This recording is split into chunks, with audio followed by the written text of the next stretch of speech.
بسم اللہ الرحمن الرحیم۔ السلام علیکم ناظرین، آج سے ہم خلافت فورم کے نام سے ایک نیا پروگرام شروع کر رہے ہیں جس میں ہم ملک کی ممتاز شخصیات، دینی سکالرز اور سیاستدان حضرات کو مدعو کریں گے۔ اس پروگرام کا اصل مقصد یہ ہے کہ ایسی شخصیات کے زندگی کے حالات، بین الاقوامی اور ملکی معاملات پر ان کی نظر اور ان کا دینی فکر، اس سے عوام کو آگاہ کیا جائے۔ اس سلسلے میں سب سے پہلے ہم نے تنظیم اسلامی کے بانی محترم ڈاکٹر اسرار احمد کو مدعو کیا ہے۔ ڈاکٹر اسرار احمد کی ذات کسی تعارف کی محتاج نہیں ہے۔ وہ درس قرآن اور قرآن کے انقلابی فکر کے حوالے سے نہ صرف ملک بلکہ عالم اسلام میں ایک منفرد مقام رکھتے ہیں۔ السلام علیکم ڈاکٹر صاحب، کیسے مزاج ہیں؟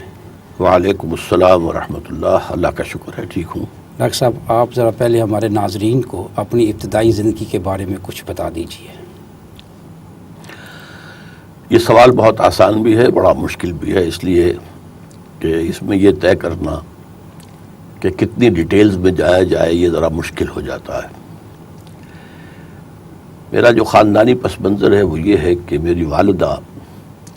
حضرت صدیق اکبر رضی اللہ تعالی عنہ کی نسل میں سے ہیں، صدیقی۔ لیکن میرا جو ددیال ہے اس کے بارے میں حتمی طور پر جو معلوم ہے وہ یہ ہے کہ میرے پردادا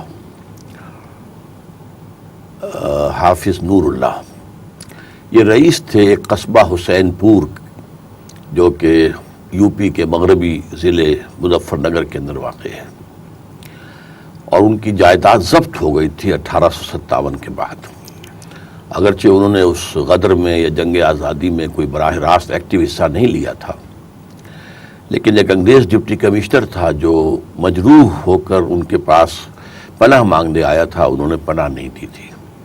اس جرم میں ان کی ساری جائیداد ضبط کر لی گئی، تو پھر انہوں نے نقل مکانی کی اور یو پی کے مغربی ضلع مظفر نگر سے وہ دریائے جمنا کراس کر کے مشرقی پنجاب میں آ گئے، ضلع حصار میں۔ وہیں ان کا انتقال ہوا، وہاں انہوں نے پھر سرکاری ملازمت شروع کی، وہ ضلع دار تھے محکمہ نہر میں۔ پھر میرے دادا وہیں رہے، وہیں فوت ہوئے، پھر میرے والد صاحب وہیں پیدا ہوئے، اور وہ ہمارے ساتھ پھر 1947 میں پاکستان آئے ہیں، بلکہ کہنا چاہیے ہم ان کے ساتھ پاکستان آئے۔ لیکن نسلی اعتبار سے جہاں تک اندازہ ہو سکا ہے وہ یہ ہے کہ ہم اگروال، یہ جو میری ددیال ہے، تو یہ اگروال کشتری راجپوتوں کی ایک خاص گوت ہے۔ راجہ اگر سین ایک ہوتا تھا بہت بڑا، اس کی اولاد، اس کی نسل، اس سے ہیں ہم لوگ ددیالی اعتبار سے۔ اور ان میں جو پہلے شخص ایمان لائے تھے، مسلمان ہوئے تھے، وہ پھر مسلمان ہو کر ان کا نام دیوان باری بخش رکھا گیا تھا۔ یہ باقی کوئی خاص تفاصیل ہمارے علم میں نہیں ہے۔ میری پیدائش جیسا کہ والد صاحب نے بتایا 26 اپریل 1932 کو ہوئی تھی، اور تھوڑا سا ایک پس منظر یہ ہے کہ اس سے پہلے ہمارے پاس صرف ایک چھوٹا سا مکان تھا، وہ جو ہمارے دادا کا تھا، وہیں پر رہائش تھی۔ لیکن یہ کہ میری پیدائش سے پہلے پھر والدہ نے اپنا سارا زیور فروخت کیا، اور ایک مکان انہوں نے اس وقت کی سمجھیے کہ حصار کی پوش آبادی جو ایک بن رہی تھی اس میں مکان بنایا، اور اسی مکان میں پھر میری ولادت ہوئی ہے۔ تو والد صاحب ہمارے جو ہیں وہ بچوں سے کھیلا کرتے تھے، ان کے نام بھی رکھتے تھے، چڑھاتے بھی تھے انہیں۔ بس تو کسی کو کہہ دیتے تھے کہ یہ فلاں جگہ کا دھانک ہے۔ دھانک ایک نیچ قوم ہوتی تھی، تو میرے چھوٹے بھائی اقتدار مرحوم جو ہیں ان کی ولادت جہاں ہوئی تھی وہاں پڑوس ان دھانکوں کا تھا، تو ان کو دھانک کہتے تھے۔ تو بڑے بھائی جو ہیں اظہار، وہ بھی مرحوم ہو چکے ہیں،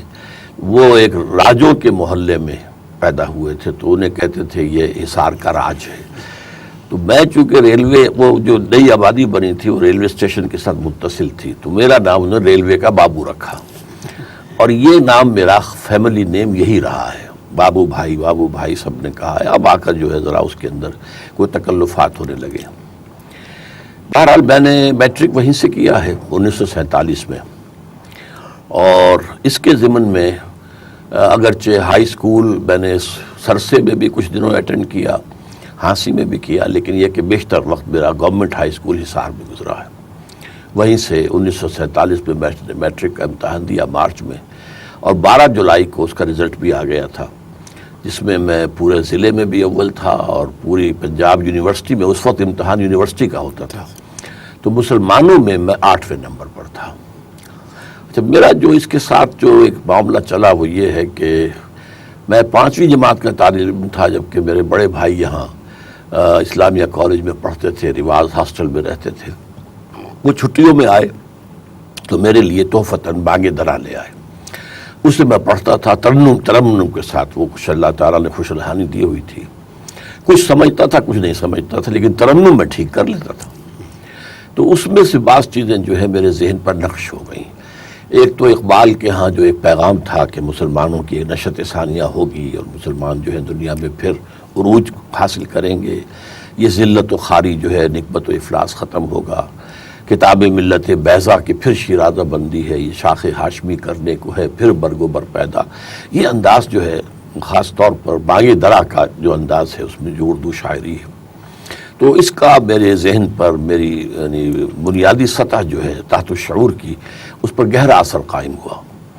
خاص طور پر جواب شکوہ کا ایک شعر میں سمجھتا ہوں کہ نقش ہو گیا میرے ذہن میں، کہ وہ زمانے میں معزز تھے مسلمان ہو کر اور تم خوار ہوئے تو تارک قرآن ہو کر، یہ چیز میرے ذہن کے اوپر جو ہے ثبت ہو گئی تھی۔